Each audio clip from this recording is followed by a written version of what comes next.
유엔회 회장님, 반기문 사무총장님, 그리고 각국 대표 여러분, 쿠테사 외교장관의 제69차 유엔 총회 의장직 취임을 축하드리며 이번 총회에서 의미 있는 성과를 거두기를 기대합니다. 아울러 세계 도처에서 발생하는 수많은 현안을 해결하기 위해 진력하고 계시는 유엔과 반기문 사무총장께 감사드립니다. 내년이면 유엔 창설 70주년을 맞게 됩니다. 저는 오늘날 우리가 처한 상황을 보면서 70년 전 유엔 창설자들이 품은 원대한 꿈과 이상을 다시 한번 생각하게 됩니다.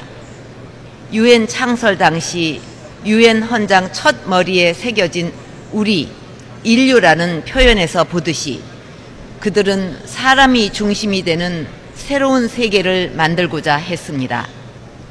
그리고 냉전과 탈냉전 시기를 거치는 동안 유엔은 수많은 도전을 극복하며 국제 평화와 개발, 인권 증진이라는 핵심 목표를 실현하기 위해 노력해 왔습니다. 그러나 이러한 유엔의 노력에도 불구하고 오늘날 세계 도처에서는 크고 작은 분쟁과 갈등이 계속되고 있습니다. 시리아, 리비아, 남수단 등에서 내전이 계속되면서 부녀자와 어린이들을 포함해 수많은 무고한 인명이 희생되고 있습니다. 이라크와 그 주변 지역에서는 외국인 테러리스트들이 준동하면서 중동 지역은 물론 국제 평화의 새로운 위협이 되고 있습니다. 가자 지역과 우크라이나의 불안정한 휴전 체제는 보다 근본적이고 영속적인 해결을 요구하고 있습니다.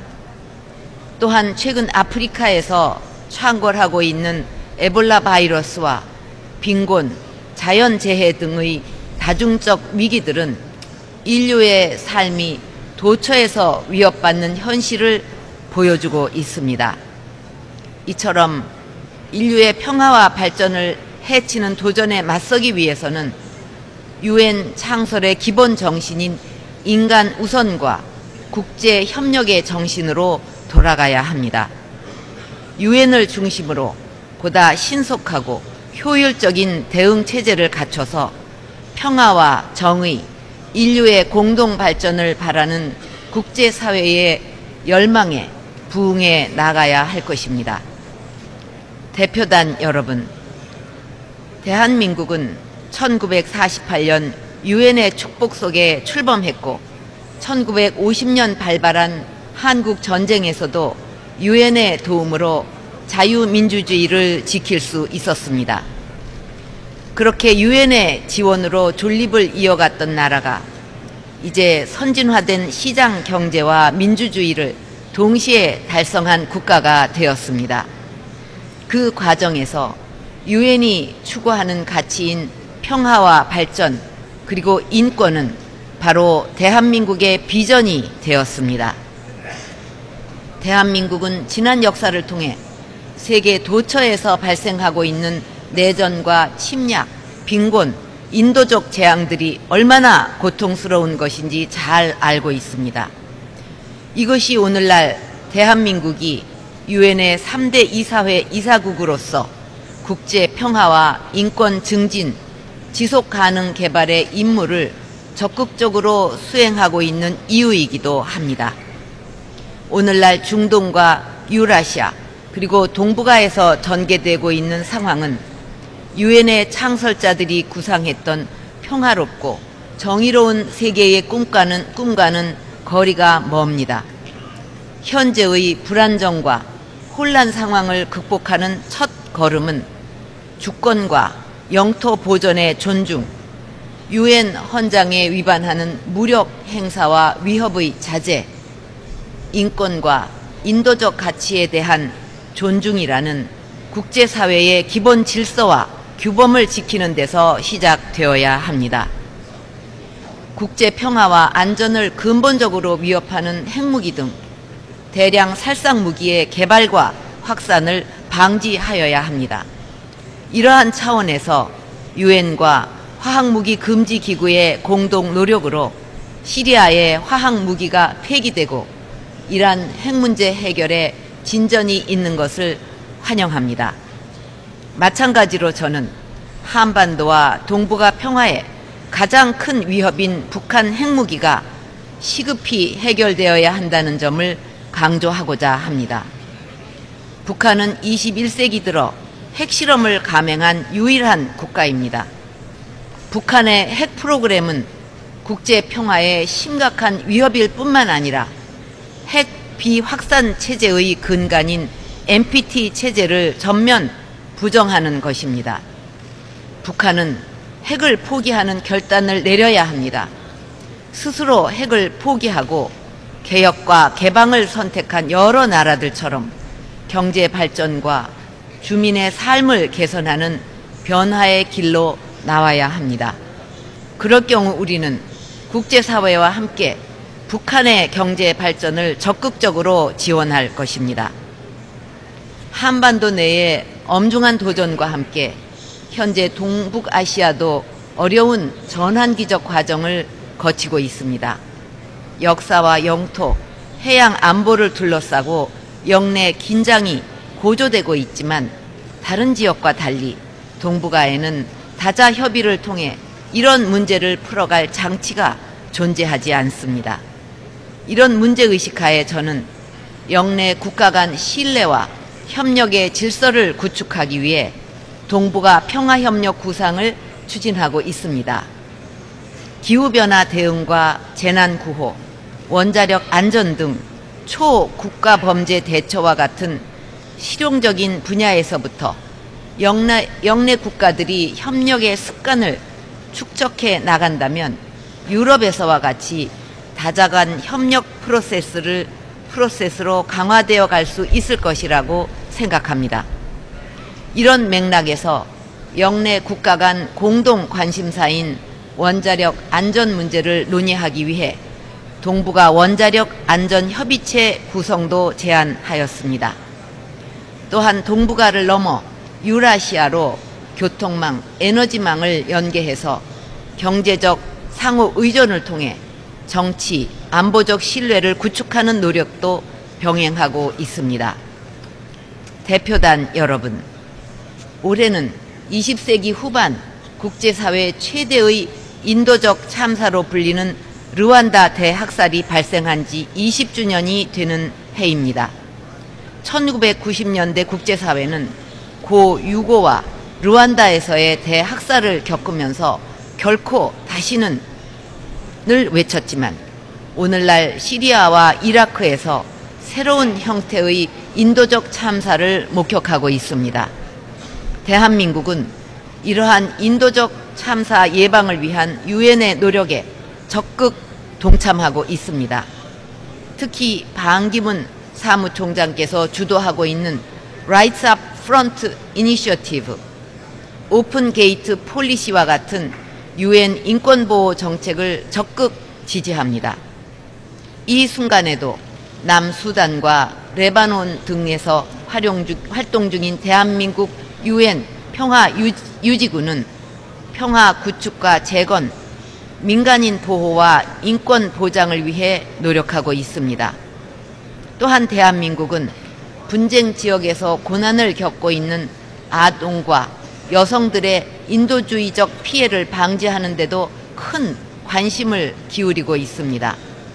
이런 취지에서 작년 2월 안보리 의장국으로서 분쟁하 민간인 보호에 대한 고위급 공개 토의를 개최하여 국제사회의 관심을 환기시켰고, 분쟁하 성폭력 방지 이니셔티브의 대표 국가로도 참여하고 있습니다. 전시 여성에 대한 성폭력은 어느 시대, 어떤 지역을 막론하고 분명히 인권과 인도주의에 반하는 행위입니다. 또한 오늘날 국제사회가 큰 관심과 우려를 갖고 있는 인권 문제 중에 하나가 북한 인권입니다. 지난 3월 유엔 인권이사회는 북한 인권조사위원회 보고서상의 권고사항을 채택했습니다. 북한과 국제사회는 북한인권조사위원회 권고사항 이행을 위해 필요한 조치를 취해야 할 것입니다. 이와 관련 조만간 유엔이 한국에 설치할 북한 인권사무소가 이러한 노력을 지원할 수 있을 것으로 기대합니다. 또한 국제사회는 탈북민의 인권 문제에도 관심을 기울여야 합니다. 탈북민들이 자유의사에 따라 목적지를 선택할 수 있도록 유엔 해당 기구와 관련 국가들이 필요한 지원을 제공해야 합니다. 대표단 여러분, 절대 빈곤과 기후 변화 등 오늘날 인류가 직면한 과제들은 그 복잡성과 상호 의존성을 감안할 때 국제사회의 공동 대응을 통해서만 해결될 수 있을 것입니다. 절대 빈곤 타파와 사회 경제적 기회 증대를 목표로 출범한 유엔 새천년 개발 목표는 목표 연도인 내년 말까지 500일도 남지 않았습니다. 우리나라는 우리의 독특한 역사적 경험을 활용해서 2015년 이후 개발 목표 설정 과정에서 선진국과 개도국 간의 교량 역할을 해 나가고자 합니다.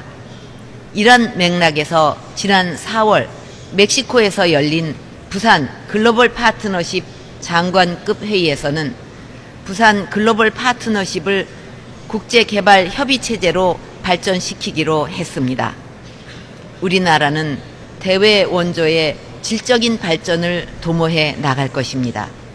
과거 근면, 자조, 협동의 정신으로 우리의 농촌 빈곤 퇴치에 기여한 새마을 운동 모델이 지구촌에 확산되도록 경험을 공유하는 노력도 지속할 것입니다.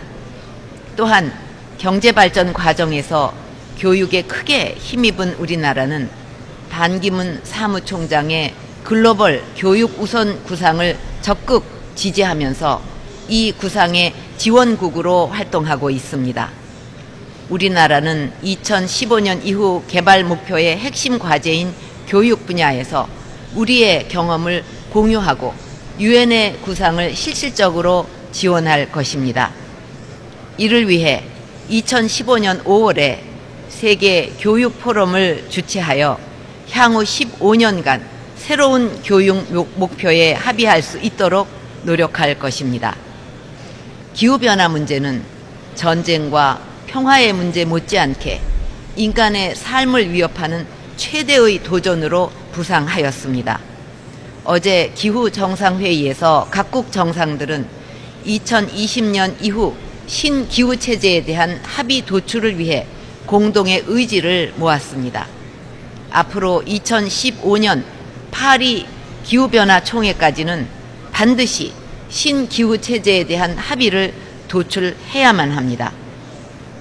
우리는 녹색기후기금과 글로벌 녹색성장기구 유치국으로서 개도국의 기후변화 대응 역량 강화를 위한 국제사회의 노력에 기여하고자 합니다.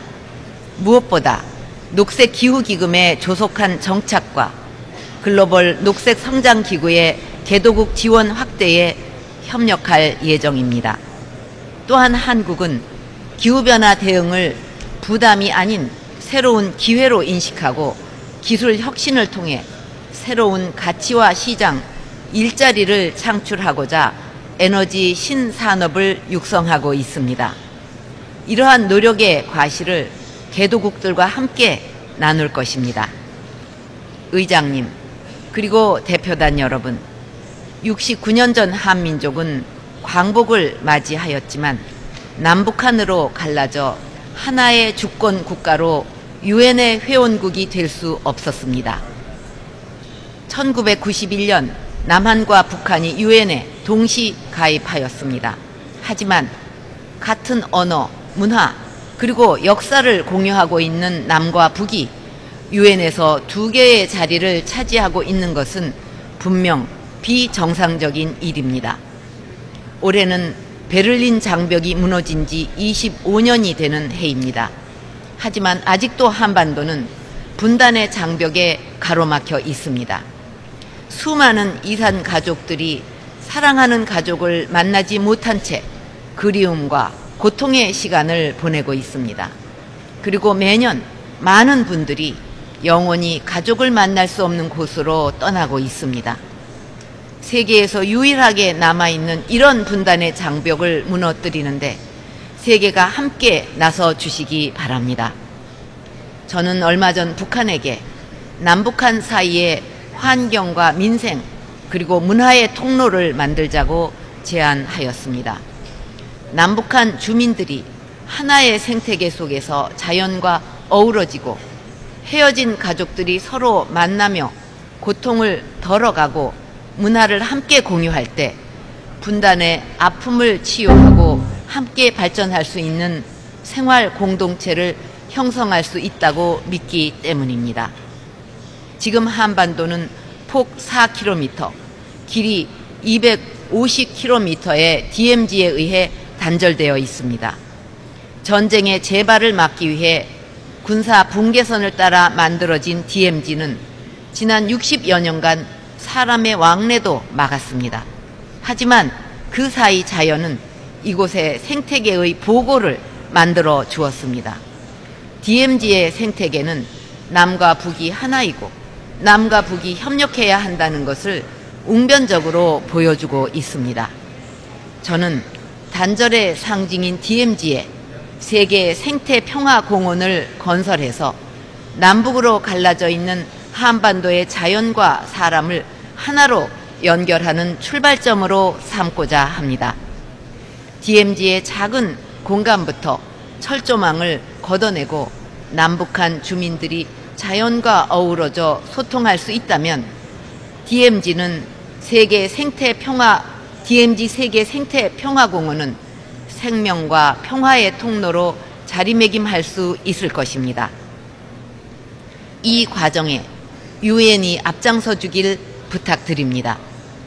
유엔 주도하에 남북한, 미국, 중국 등 전쟁 당사자들이 참여하여 국제적인 규범과 가치를 존중하며 공원을 만든다면 그것은 한반도 긴장 완화와 평화 통일의 시금석이 될 것입니다. 통일된 한반도는 핵무기 없는 세계의 출발점이자 인권 문제에 대한 근본적인 해결책이며 안정 속에 협력하는 동북아를 구현하는 시발점이 될 것입니다. 독일 통일이 유럽 통합을 이루어 새로운 유럽의 주춧돌이 되었다면 통일된 한반도는 새로운 동북아를 만들어가는 초석이 될 것입니다. 한반도의 평화 통일은 그 자체로 유엔의 설립 목표와 가치를 구현하는 데 기여할 것이라고 저는 확신합니다. 쿠테사 총회 의장님, 반기문 사무총장님, 그리고 각국 대표 여러분, 유엔의 창설자들은 전란의 와중에서도 미래를 내다보며 전후의 평화로운 세계를 구상했습니다. 대한민국은 한반도의 지속 가능한 평화와 통일, 그리고 동북아의 평화와 발전을 넘어 지구촌 행복시대를 구현하는 것을 외교 비전으로 삼고 있습니다. 유엔이 인류 공동의 가치를 공고히 지켜나가고 글로벌 거버넌스의 중심기구로 자리매김해 나가는 숭고한 여정에 대한민국은 응분의 역할을 다해 나갈 것입니다. 감사합니다.